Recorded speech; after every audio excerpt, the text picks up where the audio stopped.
Bon, aujourd'hui, je commence par répondre à une question que pas mal d'élèves se posent en première année, et je me suis aussi posé momentanément, pour être honnête. En fait, une question pas spécialement dure, mais comme on nous apporte rarement une preuve claire, nette, précise de ce fait-là, qui est assez trivial, vous allez voir, eh bien, on a l'impression qu'il y a une douille. On a une sensation de douille comme ça qui flotte dans l'air, alors qu'il n'y a rien du tout. Et ben, c'est de se dire, tout simplement, je pense que ça va parler à pas mal d'élèves, la question de se dire, pourquoi est-ce que, quand on dit que UN en valeur absolue tend vers 0 quand n tend vers plus l'infini, pourquoi est-ce que ça implique que un sans valeur absolue tend vers 0 quand n tend vers plus l'infini? Bien évidemment, c'est que pour 0. Dire en valeur absolue que un tend vers 5, ça implique pas que un sans la valeur absolue tend vers 5. Mettez que un vaille un coup 5, un coup moins 5, 5 moins 5, 5 moins 5, etc. La valeur absolue de un vaut toujours 5, ça tend vers 5 puisque c'est une constante, mais un en tant que tel, sans la valeur absolue, ne tend pas vers 5. Ce n'est vrai que pour 0. Ça implique ça peut paraître évident. On n'a pas encore parlé de continuité, etc. dans cette playlist, mais par continuité de la fonction valeur absolue, je peux obtenir que si un tend vers 0, valeur absolue de un tend vers valeur absolue de 0, et donc vers 0, ok. Mais pourquoi ça implique ça? Il n'y a rien de bien méchant en réalité.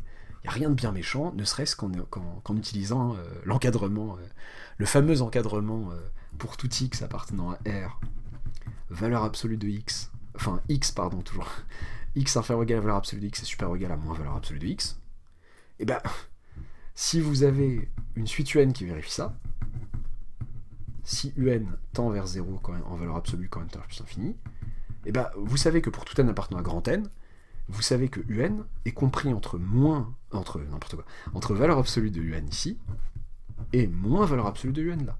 Mais vous me dites que valeur absolue de un tend vers 0. Bon bah, ce monsieur tend donc vers 0 quand n tend vers plus l'infini. Bon, écriture peu conventionnelle, hein. J'aurais posé ça tranquillement sur des lignes séparées. Ça aussi, ça tend vers 0 quand n tend vers plus l'infini. Vous avez un petit théorème sympatoche qui s'appelle le théorème des gendarmes. Théorème d'encadrement si vous n'aimez pas les gendarmes. J'aime trop la police, j'aime trop les policiers. Eh bien, limite, quand n tend vers plus l'infini de un égale 0. De la même manière, avec un théorème des gendarmes aussi, si vous avez f de x en valeur absolue qui tend vers 0 quand x tend vers a, que a soit un réel ou l'infini, plus l'infini ou moins l'infini, et bah ça implique que f de x tend vers 0 quand x tend vers a. Pour la même raison, tout simplement. Voilà. Petite question pas bien compliquée, mais je sais qu'il y a beaucoup d'élèves qui s'apposent, ils disent, mais attendez, mais pourquoi l'énoncer? Souvent, l'intérêt c'est de pouvoir passer à la valeur absolue, ça débloque des choses, ça permet d'appliquer des inégalités triangulaires, d'autres machins, et donc l'énoncé ou dans la correction, on applique la valeur absolue, on passe à la valeur absolue de la quantité dont on voudrait prouver qu'elle tend vers 0, et l'élève se dit, attends, on est en train de me faire travailler sur la valeur absolue de ma quantité, d'accord, c'est bien, on montrait que ça tendait vers 0, et souvent, l'énoncé conclut, la correction conclut assez vite que du coup un tend vers 0. Et elle n'a pas tort de conclure assez vite cette chose, puisqu'elle en découle immédiatement. Mais voilà, c'est bien d'avoir comment dire, je me perds.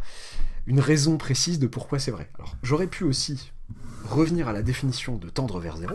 Je rappelle, si je veux revenir à la définition avec les quantificateurs, tiens, j'en profite, que si vous me dites que valeur absolue de n tend vers 0, ça veut dire quoi? Pour tout epsilon strictement positif, il existe un rang n epsilon appartenant à grand n, tel que pour tout n appartenant à grand n. Dès que vous avez n supérieur ou égal à n epsilon, alors valeur absolue de votre suite là, c'est valeur absolue de un, c'est la suite de termes généraux valeur absolue de un, moins votre limite, oui mais votre limite c'est 0. Inférieur ou égal, ou inférieur strict, ça dépend des définitions, inférieur à epsilon. Ok. Bon. C'est qui ce monsieur? C'est valeur absolue de un. Je pense qu'une seule valeur absolue suffisait. C'est aussi valeur absolue de un. C'est aussi valeur absolue de un moins 0. Qu'est-ce que vous obtenez en fait? Bon, si ma caméra veut bien avoir la gentillesse de revenir à la normale. Oui.